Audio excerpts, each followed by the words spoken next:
Hello, hello, hello, and welcome to a video from filmsbychris.com. That's Chris with a K. There's a link in the description of my website.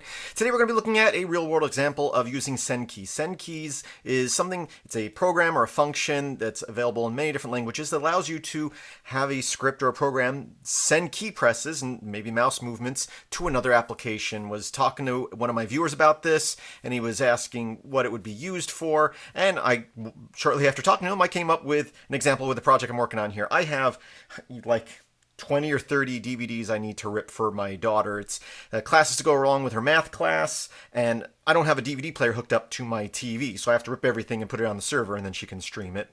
Plus, it's always good to have backup copies of things. But I open up Handbrake here, and normally when you're ripping like a movie DVD, there's like one main file. Well, each lesson is a separate file, so you can see if I click here, there's a drop down. So I'm on the 4th disc here. If I click start, it's just going to do this one track. If I click here, I can say add all, but it gives me an error that the titles aren't unique, basically. And I can sit here and I can rename them all one by one, which there's at least 12 tracks so far in each DVD. And like I said, I got like 20 or 30 of them to copy. There is an option if I go under File, Preferences. Right here, there's an option for a template name for auto naming. If I hover over here, it shows some options. I can figure out how to do that, but I already know how to send keys. So let's switch over to the terminal here. And this is just a simple, it was a one-liner, but I broke it down to multiple lines so you could see. First, it sleeps for 3 seconds. That allows me to move to the other program before it starts sending keys. We're going to loop from 1 through 12, and we are going to then, for each time, send this string. So it's going to name it the file this, and then it's going to give a track name here, 01 for the first one, 02, and then so forth, so on. But for each one, after it types in the name, it's going to hit tab 4 times, which will go to the next one. So let's go ahead real quick. We'll switch back over here, and I will say add to queue. Add all. Okay. I'll make sure all are selected, and I'm just going to highlight this first one. And I'll switch to my terminal, I'll hit enter, go back here, and in a few seconds, there we go.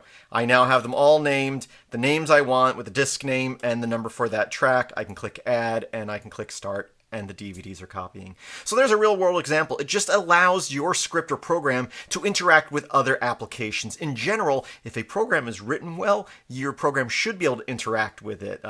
Good programs, in my opinion, are written like that. They have functionality for that. And again, this already has an option that I haven't played around with, but again, to name those tracks. That's probably a better option. Usually send keys is a final resort, like you can't figure out another way to do this, and it can be sloppy, but it can also be very useful in time, especially if it's like a one-off, not something you're going to do every day, and you want to automatically fill out forms or something, you can do that. So I hope this explains it again. I am using a program called XTE, and it's part of the X Automation Tools package in your repositories. There's another tool that's actually probably more powerful called XDoTools, XDoTools, I believe. And it has actually functionality where it can find a window and move to that window and then type stuff, so I don't have to like put this delay in there and then click over. But XTE is just what I've used in the past and I'm comfortable with. And there's also Python codes that do this. If you're using Visual Basic Script on Windows, most programming languages have an option to do something like this. Anyway, I hope you found this useful. I hope showing a real-world example on how this will work. And I have done stuff like this in the past. And one more time, sending keys like this is usually pretty sloppily, it's considered pretty sloppy to do and can have issues if things aren't always lined up right where you think they are. But as a quick and dirty hack, it works. Thanks for watching. I hope that you have a great day.